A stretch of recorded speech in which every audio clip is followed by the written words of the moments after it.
अस्सलाम वालेकुम। क्या आप जानते हैं कि हम दिन में तकरीबन 20,000 मरतबा सांस लेते हैं। सांसें बिलाशुबा हमारी ज़िंदगी की गाड़ी में पेट्रोल का काम देती हैं। हर दिन, हर मिनट, हर लम्हा हम लाशऊरी तौर पर सांस लिए जाते हैं और ये सब मुमकिन होता है हमारे निज़ाम में तनफ़्फ़ुस की वजह से। हमारे फेफड़े फैल और सिकुड़ कर हमारे जिस्म को ऑक्सीजन फराहम करते हैं और कार्बन डाइऑक्साइड जिस्म से खारिज करते हैं। यूँ हम सांस लिए जाते हैं और जिए जाते हैं। आइए आपको सांस लेने के अमल के बारे में कुछ मालूमात फराहम करते हैं। हमारे सांस लेने का अमल हमारे नाक और मुंह से शुरू होता है। हम नाक और मुंह से सांस अंदर खींचते हैं जो हमारे गले से होते हुए सांस की नाली तक पहुंचती है, जिसे ट्रैकिया कहते हैं। ये नाली आगे जाकर हवा गुजरने के छोटे छोटे रास्तों में तकसीम हो जाती है, जिसे हम ब्रोंकियल ट्यूब्स कहते हैं। हमारे फेफड़ों के सही काम करने के लिए ज़रूरी है कि हवा गुजरने की तमाम नालियाँ खुली हुई हों और किसी भी किस्म की सोजन या मादे से पाक हों। ब्रोंकियल ट्यूब्स हमारे फेफड़ों में से गुजरती हुई हवा के मजीद छोटे छोटे रास्तों में तब्दील हो जाती हैं, जिन्हें हम ब्रोंकाइल्स कहते हैं। ये ब्रोंकाइल्स हवा की छोटी थैलियों, जिन्हें एल्वियोलाई कहा जाता है, उनमें जाकर ख़त्म होते हैं। हमारे जिस्म में 300 मिलियन से ज़्यादा एल्वियोलाई पाई जाती हैं। ये एल्वियोलाई खून की छोटी छोटी रगों से ढके होते हैं। यहाँ ऑक्सीजन हवा से निकलकर एल्वियोलाई की दीवारों के ज़रिए खून में शामिल हो जाती है। ऑक्सीजन जज्ब होने के बाद खून फेफड़े छोड़कर सीधा दिल की तरफ सफ़र करता है।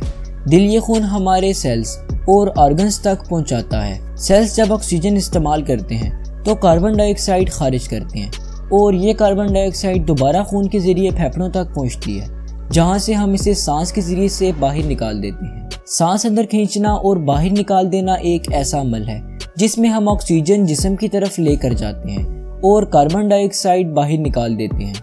सांस लेने के इस अमल में गुंबदनुमा शक्ल का एक बड़ा सा पट्टा हमारी मदद करता है, जिसे हम डायफ्राम या पर्दा शिकम कहते हैं। जब हम सांस अंदर खींचते हैं तो पर्दा शिकम सिकुड़ कर नीचे चला जाता है, जिससे एक ऐसा खला पैदा होता है जो ताज़ा हवा को तेज़ी से अंदर ले जाने में हमारी मदद करता है। इसी तरह जब हम सांस बाहर निकालते हैं तो इसका उलट अमल होता है, यानी पर्दा शिकम ऊपर की तरफ उठकर पुरसुकून हो जाता है, जिससे हवा को बाहर निकाल कर फेंकने में मदद मिलती है।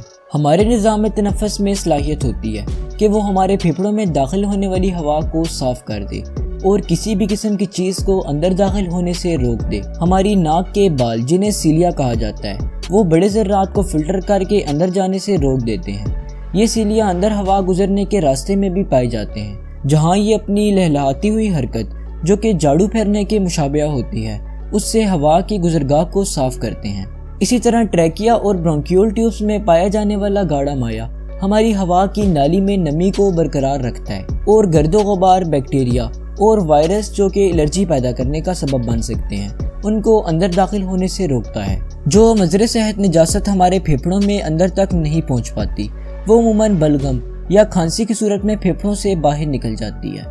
यूँ सांस लेने का अमल जारी रहता है। अगर आप रेस्पिरेटरी सिस्टम पर डिटेल्ड वीडियोस देखना चाहते हैं तो आप हमारी प्लेलिस्ट फॉलो कर सकते हैं। शुक्रिया। अल्लाह हाफिज़।